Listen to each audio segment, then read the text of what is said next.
tem um outro problema que a gente deve ver esse ano nos Estados Unidos, ano de disputa pela Casa Branca, que é o seguinte: hoje, um dos empregos que a inteligência artificial pode tirar é o do diretor de cinema ou do produtor de filme, né? Porque você coloca um prompt lá, fabrique uma cena de um cara andando numa moto no meio do deserto e de repente cai um míssil na frente dele e tal.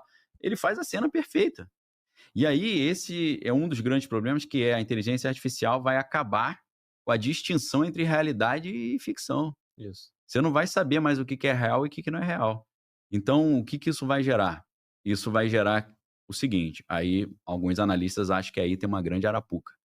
Os caras liberaram o uso da inteligência artificial para a população vai começar a fazer um monte de imagem que não existe, eles vão falar: "Cara, isso tá perigoso, você tá botando figura pública fazendo coisa que ela não fez, isso gera um caos, então nós vamos impedir a população de usar a inteligência artificial, e para poder usar e entrar na internet, o cara vai ter que ter uma biometria para ele provar que ele não é uma inteligência artificial, e para, se ele fizer uma imagem, fictícia que prejudique alguém, a gente conseguir chegar nele e punir o cara". Então a gente está partindo, talvez, para uma desculpa de que tudo precisa ser monitorado e controlado e não vai ter mais anonimato na internet, porque tem que saber o que está todo mundo fazendo, por causa da dificuldade com a inteligência artificial de separar o que é real do que não é real. Então isso pode fazer o mundo mudar completamente de uma hora para outra. Você entrar na internet, você tem que ter escanear a retina ou ter uma biometria mais aprofundada. Então isso aí é altamente preocupante. Agora, você hoje já tem, voltando para o meio militar, você já tem sistemas de defesa que estão automatizados, né? A máquina está tomando decisões, se precisa atacar ou não, se precisa, sair ou não, se precisa recuar ou não. Então isso aí é preocupante, né? Cara, bizarro, né? É E bizarro. É assim, ficção científica virando verdade. é. E como é que seria esse mundo aí, né, cara? Esse mundo onde a criatura supera o criador, né? Porque assim, o homem ele tem a, a prepotência ali que ele é o fodão e É, que não existe o eu sou o outro. topo da parada. É, Entendeu? Até na é. questão aí, OVNI, né? Sim, Ele entende, não, pô. isso aqui tá. Tudo que tá aqui é nosso, pô. É, não tem ninguém E acima, eu né? faço parte dessa camada aqui, porra, superior, É, e quem manda sou eu, pô. E aí, exato. de repente, ele cria uma máquina e que o momento que essa máquina vai sobrepor a capacidade dele É, e ele fica refém daqui. Cara, como é que é esse o é. mundo, O cara? cara tá criando uma cobra pra morder ele mesmo, É, né? É preocupante pra caramba. Mas é a questão do poder, né? Então, eu preciso ter a melhor inteligência artificial para vencer o outro cara. Então, o negócio vai indo, vai chegar uma hora que a inteligência artificial vai falar: "Espera aí, que vou ma- trabalhar nem mais para você nem para o outro, vou trabalhar para mim, meu irmão. Vocês que trabalham para mim agora". Se chegar nesse ponto, ferrou, né, cara? Aí entra um assunto apocalíptico, porque parece que a Bíblia fala sobre isso, entendeu? Cara, eu te perguntaria, né, como é que a Bíblia explica tudo isso que tá acontecendo, É, né, cara? Como é que a sim. gente vai pegar em base bíblica Interpretar, esse momento, né? sim. Então, a Bíblia fala que tem assim como Deus é Pai, Filho e Espírito Santo, você tem ali no lado do mal, em vez de ter Pai, Filho e Espírito Santo, você tem o anticristo, a besta e o falso profeta. São 3 também, né. A Bíblia, os estudiosos chamam isso de a trindade do mal, ou a trindade satânica. Só que a Bíblia diz que a besta, ela vai ter uma imagem, e essa imagem vai falar e gesticular por vontade própria, e vai decidir quem vive e quem morre. Você fala, cara, como se fosse um robô, um ciborgue, que está decidindo quem está vivendo e quem está morrendo, tomando poder de tomador de decisão. Se assemelha muito a uma ideia de inteligência artificial isso. Um sistema que está ajudando o anticristo a dominar o mundo. Então parece que a Bíblia já tinha prenunciado essa questão, né. Então eu acho isso interessante pra caramba. Um outro aspecto que a Bíblia parece estar se cumprindo, a Bíblia diz que quando Deus derramar a ira dele sobre a humanidade, para punir os erros da humanidade, os poderosos da terra vão se esconder em cavernas embaixo de montanhas. Os Aí você vê o bunkers. bunker lá É, do Mark Zuckerberg e sim, tal, né. Fora os bunkers que o exército americano tem, né. sim. Eles chamam isso de DUMB, Dumb, Deep Underground Military Bases, né, bases militares no profundo do solo. Então você está vendo a Bíblia se cumprindo ali claramente, né. E é nesse momento em que Deus ele intervém.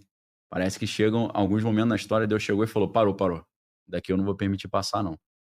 Então parece que a inteligência artificial, você comparando a Bíblia com o que está acontecendo hoje, vai ser uma das coisas que vai fazer Deus novamente entrar na história e falar: parou, parou, parou, daqui para cá não dá para ir não.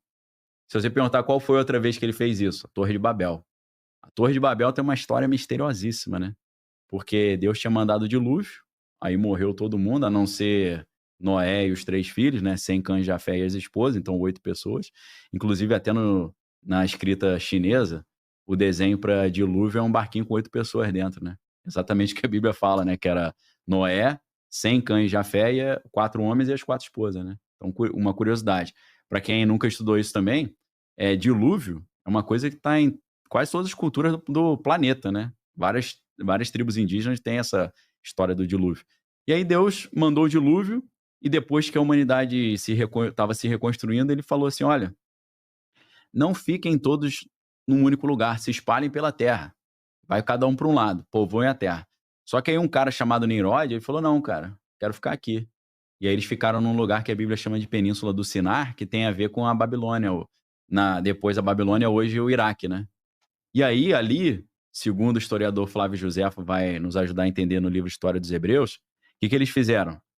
Pô, cara, a gente vai construir uma torre aqui tão grande que se tiver outro dilúvio a gente vai ficar tranquilo, entendeu? Nós vamos desobedecer a Deus e arrumar um plano para se proteger. Se ele alagar tudo, a gente está lá no alto. Inclusive, um dos planos também era criar uma torre tão alta que eles conseguissem chegar no trono de Deus e matar Deus, para se vingar do dilúvio. E aí tem uma brincadeira com o nome da Torre de Babel, porque Bab é torre e El é Deus, né? Então era Bab, El, a torre de Deus. Aí Deus falou: não, você não é torre de Deus, não, você é Babel. Babel, se você junta as duas palavras, em vez de ser torre de Deus, é confusão. Aí ele falou: isso é a confusão. E a Bíblia fala, aí é que a Bíblia tem um trecho misteriosíssimo. A Bíblia fala assim: desçamos e confundamos a língua deles, porque se eles conseguirem concluir esse projeto, não vai ter nada impossível para eles. Aí Deus entrou e parou. Parece que com a inteligência artificial vai ter que acontecer isso também. Caraca, meu irmão. Parou. Olha só, para quem tem essa fé e acredita que o Criador tem o Tá no controle controle total, ali. Isso. porra, Faz sentido. é menos mal. coerente, né? É menos mal, né? Tá um pouco bom, né? Tipo, eu acredito no Criador. Eu tô salvo aí, né? Exatamente. Eu tô buscando a minha salvação, ele vai chegar um escape aqui. aí. Não? É o moleque que tá na escola ali, tem o irmão mais velho, Isso, né? o irmão garante ele. Ele tá tranquilão, ele Tá entra em garantido, todas. Porque no final, o irmão mais velho, junto com os amigos, vai garantir. Agora, o cara que cria a inteligência artificial, o cara que quer dominar o mundo, Sim. ele não parte dessa premissa, né? Ele não deve ter essa temência a Deus, ele deve ter a ideia da Torre de Babel, a ponto de falar assim: meu irmão, quem é Deus perto da gente? Né? Ou então ele quer dar um checkmate em Deus, né? Mas se ele só ousa, se ele só tem a ousadia de pensar isso, é sinal que ele já não reconhece Deus como eu e você. Ele acha que é possível você pegar ele no pulo ali. Concorda? Dá um olé nele. Ele não tá no nosso time, ele tá achando o seguinte, meu irmão, tipo assim, na cabeça dele, Sim. Quem é Deus perto do que eu posso fazer? Se eu fizer um projetinho bem feito, eu pego ele. Não é? Não deu certo lá atrás, mas agora pode dar. Pode, agora tá mais. Lá atrás não tinha eu, né? O cara pensa assim, agora eu entendi melhor. Não tinha o meu brinquedinho aqui, né? Isso. E aí, irmão? Uma loucura isso. Loucura, total. Então, eu tendo a... Quando eu converso com a galera, assim, diferenciada, né? O cara que gosta de ciência e tecnologia, sobre Deus, eu falo assim, cara, eu não penso em Deus como um velho sentado na rede, tomando água de coco, falando, assim, vou mandar um dilúvio. Eu imagino um programador, pô. O cara é um cientista, o cara chegou e programou o universo. Pô, o universo é uma programação, pô. Você fala, como assim, Daniel? O universo tem leis, e por trás dessas leis tem cálculos e equações matemáticas, pô. Um cara vencedor do Nobel de Física, que é o Roger Penrose, se você estuda a obra dele, você vai perceber isso. Ele fala que antes de ter o universo, tem que ter uma base matemática que faz o universo poder funcionar, com as regras e lei da gravidade, as leis da física quântica e tal. Aí você pergunta, pô, quem que programou isso? Não existe nenhum código de programação sem um programador, pô. Sim. O código de programação é um negócio, você tira uma letra e estraga o código todo. Ele tem um nível de organização enorme, né? E o universo, ele não começou caótico e foi se organizando, porque para ele existir já tinha que ter essa base desse código. Então eu vejo Deus como esse programador. E os caras que estão tentando ir contra o grande programador são os hackers que estão tentando dar uma olhada nele, né? Então eles estão criando alguns códigos lá, alguns vírus ali, que eles estão tentando ver se pega ele. Mas não vai conseguir pegar, porque o cara é o hacker dos hackers, né, meu irmão? Então, quando a galera não crê muito em Deus como uma figura espiritual, eu tento ir nessa ideia da programação, né? Que é o que ele consegue É, pra poder visualizar. fazer Tá sentido dentro pra da ele. crença dele. É, porque você fala, cara, e se tem um cara, um gênio gigantesco aí que programou esse universo? Isso não é Sim, impossível, é sim. possível, pô. A inteligência artificial pode criar um outro universo se eles entenderem como é que isso funciona, pô. Sim. Se ele chegar com um QI de 1 bilhão, pô, ele vai conseguir, pô. É, exatamente. E aí, É. se o cara não entende na questão espiritual que Deus é É o criador de a tudo, tá no forma, controle. né? Ah, é, que é o velhão lá, Não, barbudo. eu digo o seguinte, o ateu, né, o cara É. que entra na questão ali, cara, não dá pra provar Deus, e Sim. dá pra provar a ciência, por Sim, exemplo. sim. Essa tua Essa discussão tem a ver. analogia aí, né, a forma É. como você construiu o raciocínio, Sim, o cara para pra pensar. sim. Eu não sei, mas eu vou me dizer o seguinte, É, meu irmão, você tá quanto tempo desenvolvendo essa inteligência artificial aí? entendi. Ah, 20 anos? É. E você é o bambam, o picão, É, que tá 20 isso anos. aí. Meu irmão, pode ter um programador lá que tá Que já programou a gente. que tá só 2.000 anos, É. muito mais que isso. A gente tá no jogo dele. Se a tua tá com QI de 600, a dele tá com 1 bilhão. É isso aí. Quem é tu? Imagina o QI Exatamente. infinito.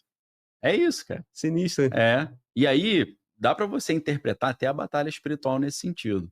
Por quê? Batalha espiritual entre o bem e o mal, né? Tipo exorcismo, né? Expulsar demônio. Por quê? Você pensa assim, cara, até então a gente achava que a inteligência só existia no cérebro, né? Ou na base do carbono, né? Na Sim. base orgânica. Sim. Mas com a inteligência artificial, você vê que ela pode estar no silício também, né? Ou que a silício é a base da computação. Ou na nuvem também. Ela não precisa estar no sistema orgânico de carbono, como somos nós. Então pode ser que os anjos sejam inteligências artificiais que funcionam no vácuo, sei lá, etéreo, entendeu? E essa inteligência artificial, quando consegue hackear o corpo de alguém, aí é a possessão. Possui o cara. É como um hacker que domina o computador. Ele fala, ó, agora eu dominei, meu irmão. Esse hardware é meu. Entendeu? Então é uma batalha de hackers, né? Caralho, irmão. É. Dá pra interpretar por esse caminho, pô. Às vezes o anjo é uma inteligência artificial, pô. É mais fácil. Eu não sei se é porque tá mais próximo de tudo que eu tive de conhecimento até hoje, do que me foi ensinado. Entendi. Mas é mais fácil acreditar na questão espiritual. É mais fácil, claro. É bem mais simples. Isso é pra pegar o cara que acha que o espiritual é palhaçada, mas gosta do tecnológico. Porque faz sentido no tecnológico também, né? Sim. Isso tá num filme, por exemplo, o Tron. O Tron, o Legado, é um filme que o cara era um gênio, aí ele criou uma realidade virtual, só que aí o que ele fez? Ele se transferiu pra dentro dessa realidade. E dentro dessa realidade ele é Deus, pô. Ele que criou, ele é todo poderoso. E a galera lá de dentro acha que ele é Deus, porque foi ele que criou aquele mundo e ele tem todo o poder, pô. Aí eu pergunto, e se Deus não é isso? É o cara que criou a parada e falou, eu que mando, eu que criei, pô. Às vezes tem outros mundos com outros deuses também, não sei, pô. Esse aqui tem um cara que manda, pô. Vai ver que tenta tirar ele do poder aí pra ver. O cara tem todo o controle, pô, conhece todos os caminhos e tal. A história é interessante